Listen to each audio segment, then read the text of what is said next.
अपनी छुट्टी हो चुकी है पाजी, हम जा रहे हैं घर की तरफ। Thanks David.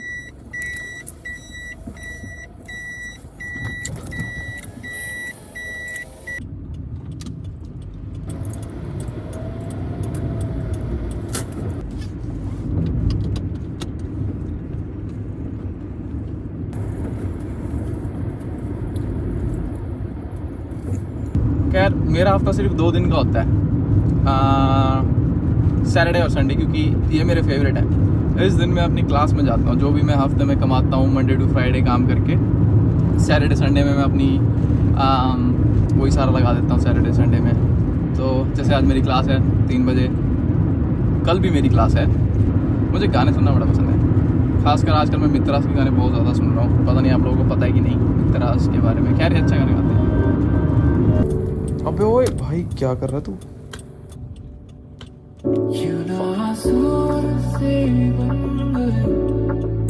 हम आ चुके हैं अपने घर बाजी।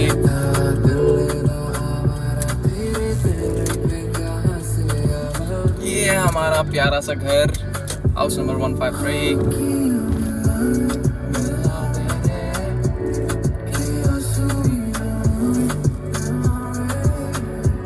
सब है कार एंड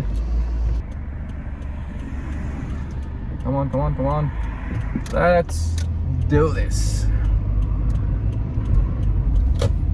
Oh yep.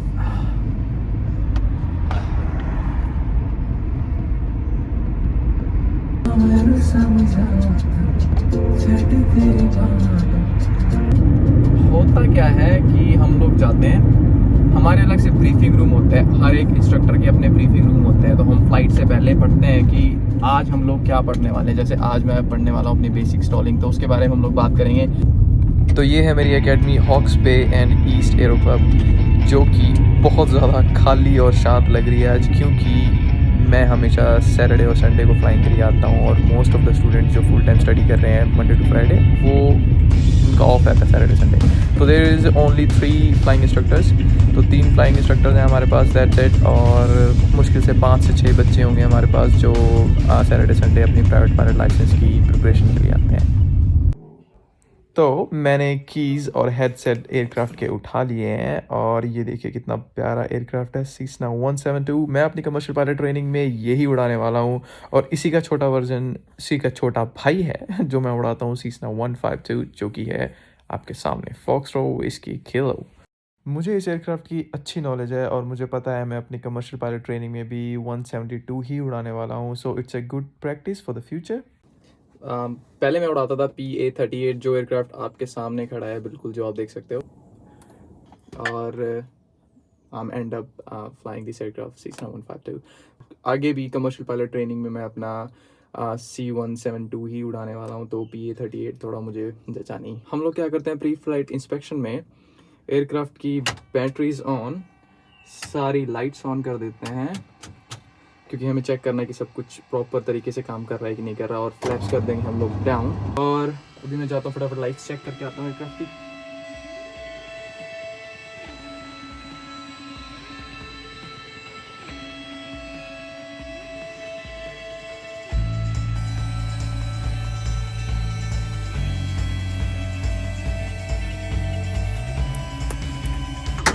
तो सब कुछ चेक कर लिया हुआ है, फटाफट से लाइट्स और बैटरीज करेंगे ऑफ, क्योंकि हम नहीं चाहते हमारी बैटरी जो है डेड हो जाए। और अब बारी है to go on a walk around, जिसमें मैं एयरक्राफ्ट को फिजिकली इंस्पेक्ट करूँगा। Fuel in each tank, engine oil, any fatigue cracks or damages on the aircraft, ELTs, transponders or all the radios।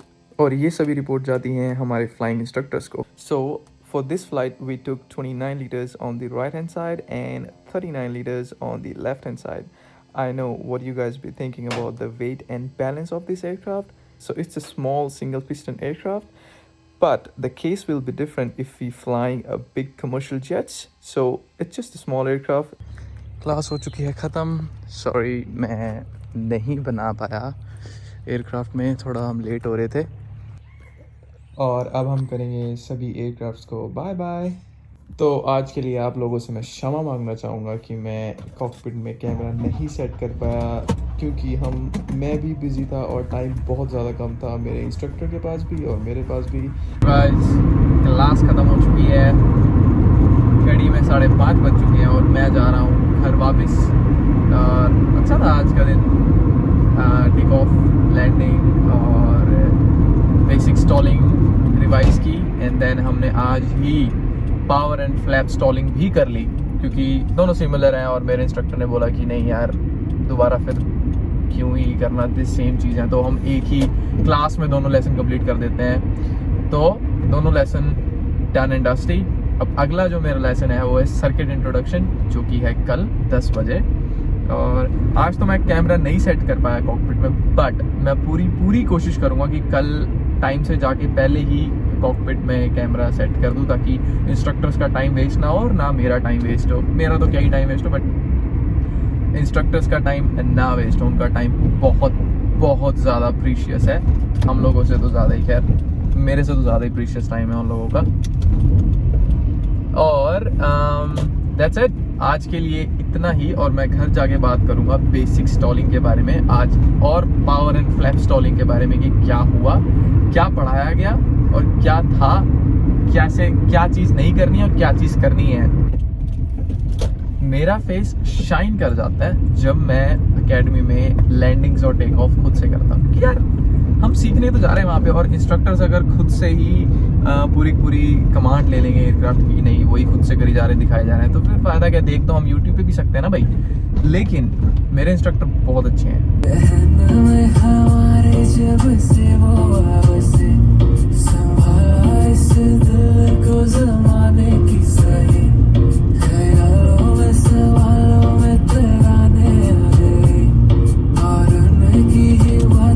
What is the basic stalling? तो मैं deep में नहीं जाऊंगा basic stalling के, आपको थोड़ा ऐसे ही बता देता हूँ कि बेसिक स्टॉलिंग में एक्चुअली करते क्या है, मतलब ओवरऑल बताता हूँ, क्योंकि मैंने खुद पढ़ लिया हुआ है, और उसका जो मेन चीज़ है मैं वो बता देता हूँ आप लोगों को, ताकि अगर आप लोग क्लास में जाओ कभी आगे स्टार्ट करो तो आप लोगों को पता हो कि क्या चीज़ करनी है क्या नहीं करनी। खैर वो भी आप लोगों को बताएंगे, but so it's good when you gonna be into the cockpit, you know what you have to. So basic stalling क्या बोलती है कि बेसिक स्टॉलिंग में मेन चीज़ सबसे पहले करनी है health check. HELL, H stands for height, E stands for engine, temperature and pressure should be in a green values, and then L for location, you should not be overpopulated area, and look out for the traffic. Do 180-degree turn or two 90-degree turns to look through the traffic, no traffic around you. So what you have to do is, in the basic stalling, what they do is just put your carb heat off, cut off the whole throttle, try to maintain the same altitude. As you cut off the throttle, the aircraft try to pitch it down, and you have to hold the aircraft nose to maintain the same altitude at 3000 feet, because that was our reference altitude. And make sure you are staying onto the same reference point. Make sure you're maintaining the same heading. Use your rudders to control the reference point. So he told me what's going to happen if you keep using the ailerons left and right while doing the stall and while you're installing. So the aircraft, when it stalls and the aircraft goes on that direction when you put the ailerons on. So if I was putting the ailerons on the left hand side, they actually goes in the left hand side, you lose your height very quick. And when you hear the warning sound like that's the stall warning sound, and what you have to do is just release the back pressure, go gentle with the aircraft goes down, and you can recover yourself within 300 or 200 feet from the stall. When you recover from the stall, just put the carb heat off, put the throttle on, back in, try to maintain the same reference altitude and the same reference point. This is what it is, this is what it says in the basic stalling, and that's it. And I spent like around $250 just for that $250, I don't know. And the next one is power and flap stalling, जो कि मैंने आज की, जो कि बहुत ही interesting थी सही मायने में। तो power stalling and flap stalling, एक हमने पढ़ी है पावर स्टॉलिंग, जिसमें जो कि बेसिक स्टॉलिंग से मिलती जुलती है, जिसमें कि हेल्थ चेक करना है, carb heat on, power to idle position, pick up the reference point and altitude, maintain the same altitude, nose up, and when you hear the warning sound, just release the back pressure, go gentle with the aircraft, try to gain the same airspeed and try to be maintain the same altitude after that, and just put the carb heat bag off and throttle full, maintain the same reference altitude. This is what the power stalling says. But the flap stalling says you have flaps in. So what do we have to do? Power 1500 rpm, do the health checks, wait for speed to come down to 60 knots, and then retract the flaps to 15 degrees. And when less than 60 knots, put the flaps full. And the aircraft speed is actually, the aircraft will not gonna stall at the speed of 40 or 45.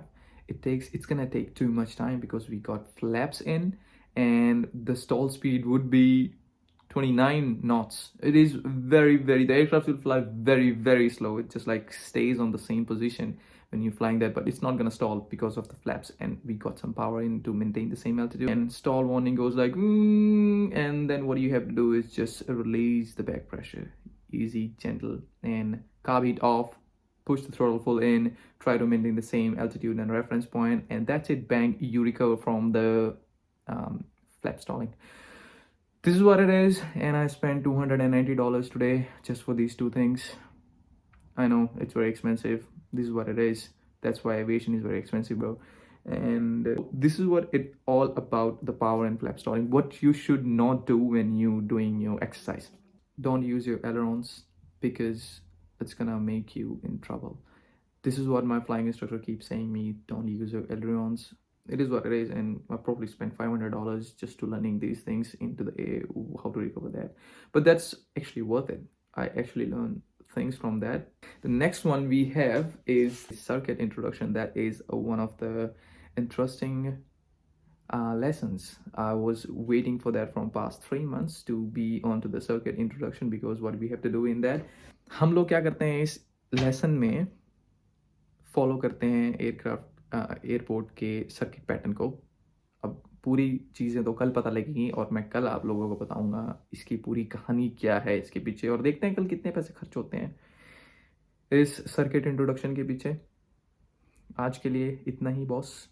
Hopefully आपको video पसंद आएगी, और अगर आप लोगों को भी New Zealand आना है, आपको अपनी फ्लाइंग ट्रेनिंग के बारे में कुछ क्वायरीज हैं, कुछ क्वेश्चंस हैं, कुछ पूछना चाहते हो, कितने फीस है, क्या है, you can leave a comment, or you can find my Instagram ID. Just DM me and I'll help you out, guys. Thank you for that. See you tomorrow in our circuit introduction.